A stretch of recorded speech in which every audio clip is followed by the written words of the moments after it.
এদিকে রংপুর, হবিগঞ্জ, মৌলভীবাজার, কুড়িগ্রাম সহ দেশের বেশ কয়েক জেলায় বেড়েই চলেছে নদ নদীর পানি, সাথে তীব্র হচ্ছে ভাঙন। এভাবে পানি বৃদ্ধি অব্যাহত থাকলে এসব নদ নদীর পানিও বিপদসীমা ছাড়িয়ে যেতে পারে বলে আশঙ্কা করা হচ্ছে। প্রতিনিধিদের পাঠানো তথ্য ছবি নিয়ে আরো জানাচ্ছেন তামান্না জেনিফার।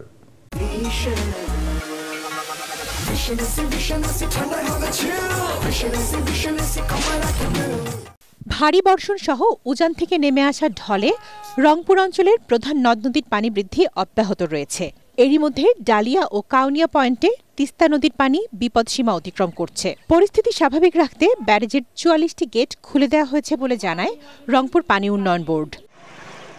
মৌলভীবাজারে টানা বর্ষণ ও উজানের পাহাড়ি ঢলে প্লাবিত হয়েছে জেলার ৭টি উপজেলার ৫০টি ইউনিয়নের প্রায় ৪০০ গ্রাম। নদী ভাঙন আর জলাবদ্ধতায় কৃষিজমির ব্যাপক ক্ষতি সহ জনদুর্ভোগে স্থানীয়রা।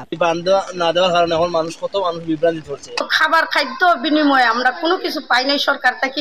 হবিগঞ্জে খোয়াই নদীর সদর উপজেলার ৩টি স্থানে বাঁধ ভেঙে তলিয়ে গেছে এলাকা। এতে ৩টি উপজেলায় প্রায় ২৫টি গ্রাম হয়ে পড়েছে পানিবন্দী। বাঁধ ভাঙাতে আমরা অনেক জমি নষ্ট হইতাছে। এখন যে পুরাটা বাংলা দেওনে কিছু রক্ষা হয়েছে। কুড়িগ্রামে তিস্তা, ধরলা ও ব্রহ্মপুত্র নদ তীরবর্তী এলাকায় অন্তত ২৫টি স্থানে ভাঙন দেখা দিয়েছে। পানি বাড়ার কারণে নদ নদীর অববাহিকায় নিম্নাঞ্চল ও চরাঞ্চলের প্রায় ১৫,০০০-এরও বেশি পরিবার পানিবন্দী। এদিকে নেত্রকোনায় নদ নদীর পানি হ্রাস পেতে শুরু করেছে, ফলে নতুন করে কোনো গ্রাম বা লোকালয় প্লাবিত হয়নি বলে জানিয়েছেন উপজেলা নির্বাহী কর্মকর্তা।